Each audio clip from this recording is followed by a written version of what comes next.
Good afternoon, guys. Nyheim, on JT's touchdown on Sunday, I think you started in the backfield on that play and motioned out. What do you think the difficulties are for defense when it's you and him, not only in the same huddle, but in the same backfield? I mean, I think it causes a lot of problems for the defense. I mean, it's kind of you have to pick your poison. Do you run out with me? Do you monitor JT? And I know hopefully going forward it's a package that we continue to use. I love being on the field with JT, and I think we have some advantages with it. So I think it was just an advantage of both of us being on the field. When you saw that play on film, did you notice Miami kind of going on? Yeah, a guy ran with me and removed himself for the box. So we had great angles on the guys that we were blocking for the touchdown. Then JT makes a couple guys miss. That's a normal thing. So. Did you guys use that at all last year? Did both of you on the field at the same time? I don't recall. The screen against Jacksonville, the first game of the year, and we have different plays. Well, we have different plays where it's used. Maybe we just haven't scored a touchdown in the personnel, but we've used it. It's been in since I've been here. You've always had a good feel on how to take care of your body from the time you were a rookie, and JT's really into that too. What have you noticed in that regard with him? Not a lot of rookies come in and really get that part of the game, but you probably didn't have to teach him too much. No, JT learns a lot because JT asks questions. You can tell JT is willing to learn. And some people have a lot of pride in things. They don't want to listen to people. But JT, he's learned that, to be a great pro, you have to learn from other pros. And the same thing I did. I learned a lot of things from Justin Houston and T.Y. and older guys. And that's how you get better. You learn from the people who are doing it right. And you're 4 games in with Carson. What have you learned about him since you've been playing with him now? Super tough. Doesn't get rattled. A couple plays last week, you see him take a shot, complete the ball, get up. Doesn't show any emotion at all. Actually, not even happy for the big play. He's just ready to go to the next play, and that's the good thing about our quarterback. Doesn't matter what happens the play before. He's always next play on, ready for the next play, and locked in, and ready to deliver us victory and a great play. How does that set the mentality for the offense when you've got a guy who's taking shots, but he's not showing anything, or he's just kind of very consistent play to play?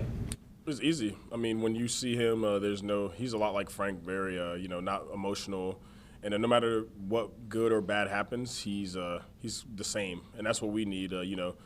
Other positions, we're a lot more emotional than that. So I think that's a really good, balance. And I think he balances us out offensively. Have you gotten better at internally biding your time? I mean, you sort of are a game-to-game guy. A lot of touches, not a lot of touches, a lot of touches. Is it hard to do, or do you just have to realize that that's how this offense works? I think it's how this offense works. My Uncle AJ used to tell me just be ready in November, December, whenever they call you. So it's a long year. We have an extra game, so it's not really biting my tongue. I'm ready. Whenever they call me, whenever it's a playoff opportunity, a big stage, or just the next game, I'll be ready. Because, I mean, as a playmaker, you just know that you can do X, Y, or Z, but you have to have the ball to do that. So, Yeah, I mean, sometimes it's tough, but we have a lot of great players. Some way I look at it, sometimes I look at it as, some week I can get as many touches as I want. That's okay, that's fine. I'm resting and recovering for next week. There have been times where I came off a game where I didn't have a lot of touches, and next week I felt great. So sometimes maybe it's a blessing in disguise. And also, too, we have a lot of great players. There's going to be some games where JT does well or receiver does well, and we do a good job of riding the hot hand. And whenever my hot hand time comes, I'll be ready to ride it, but I'll be ready to get those plays whenever they come my way. Not to bring up a bad point, but on the punt, did you lose it or what? On the muff? Bad judgment. Just I probably shouldn't have called fair catches late, and I think I just really didn't get up under the ball well. It took a real bad turn at the end, so I think I just had to get up under it more. It was a late fair catch one. I mean, you were sort of. I think honestly, the fair catch really didn't have anything to do with it. The ball just took a bad turn at the end. It just kind of spiraled backwards a little bit, and just didn't get up under it. And been working on the setups and stuff, but it was just a bad setup by me. When you play at 8:15 at night, what do you do all day? I'm sure you guys have a meeting or two, but how do you kill the time? Sleep, watch Netflix, and sleep. I just started the show Power, so I've been binge watching Power. I feel like I'm super late on that show. Monday in Baltimore. Yeah, on Monday I'm gonna watch Power and take a good nap and probably be there at 4 or 5, and I'll be ready to play. Is that what most guys do? Yeah, I think everybody relaxes. Some guys bring video games. Sometimes we'll chill with each other, get food, but I think a lot of times we just spend time with each other or go to sleep.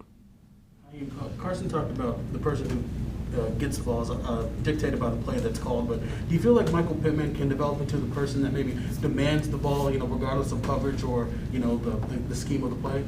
Absolutely. I mean, I think we've been watching Pitt grow, the past year, how physical he is, how he runs angry with the ball in his hands. And he's one of those guys, I think he's been like that since he got here. He's one of those guys that doesn't matter what the coverage is, you can just kind of be like, oh, Pitt's over there and throw it. I think sometimes Carson and any quarterback has done that in the past, and Pitt hasn't seemed to let us down. So I think Pitt will keep building to be that receiver that everybody thinks he is, and he's growing into that.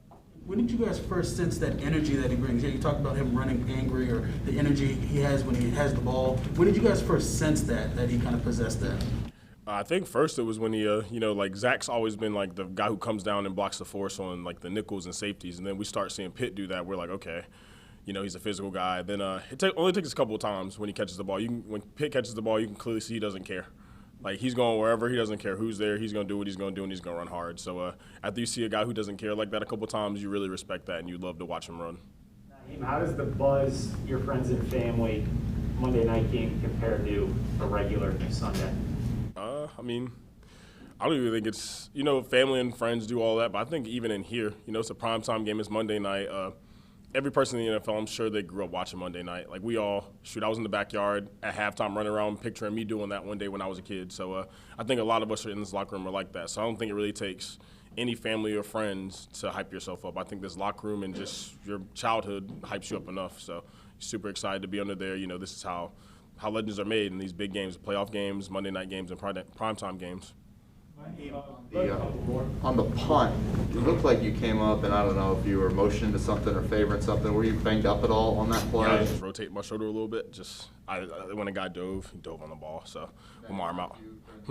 What is that? Did that impact you during the game? No, sir. With returning punts, kickoffs, whatever, is there a certain level of, I'm just going to be direct, is there a certain level of crazy you have to have? Yeah, before I go back there, I say I don't care about my life every time. Every time. Before the ball's kicked, I say that. So you're crazy. Yeah. I mean, it takes... Not everybody is built to do that, right? No, I say that it's something you have or you don't have. Like, I've been doing punt return my whole life. I haven't seen many guys just randomly start and continue it. It takes a special person to look up in the air, and have 11 people trying to rip your head off. And, there's people close to you. Sometimes I'll catch the ball with people close to me.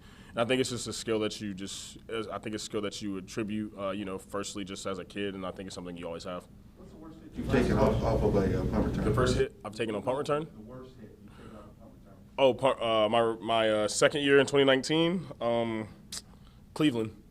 I remember, I think the guy actually ran out of bounds, that whole rule. But in my mind, I said I wasn't fair catching, and I paid for that. So I was a second-string punt returner. I wanted to make a play. And as soon as I caught the ball, he put his head in my chest. So it wasn't fun. But, those are experiences that you grow from and that you learn from. I think that hit right there actually kind of made me not scared to go back there and get hit anymore, because it can't get worse than that. So it paid off for you? I think it paid off.